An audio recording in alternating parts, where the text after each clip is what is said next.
Централниот регистар го анализира предметот за регистрирање на Сдруженијето Цар Фердинанд во Богданци. Во Централниот регистар има поднесено пријава за регистрација. Пријавата е во постапка на разгледување. Кусиот одговор што го добивме од таму. Дали можеле да го одбијат регистрирањето на веќе одобреното Сдружение Цар Борис III, за кое во петокот се отвори клуб во Охрид, поради контроверзното име на соработник на фашизмот. Од оваа институција ни одговорија. Согласно Законот за здруженија и фондации и Законот за едношалтерскиот систем, Централниот регистар ценел дека се исполнети условите за упис на Сдруженијето и донел решение за упис на Сдруженијето во регистарот на други правни лица.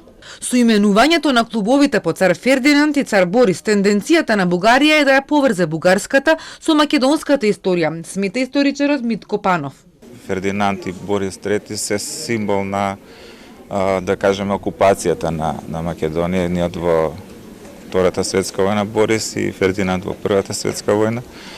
И символиката е таа со која што Фердинанд всушност ги обединува така наречените две царства во Бугарија, кои што се прогласува за цар.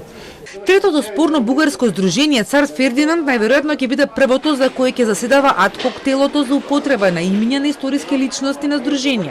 Но за да се состане по овој повод со ветодавното тело, потребно е прво до Министерството за правда да се поднесе барање за мислење. Ова тело беше неодамна формирано за да го пополни вакуумот до носење на нов закон за здруженија и фондации, кој иако беше најавуван уште пред неколку месеци, се уште е во почетна фаза на подготовка.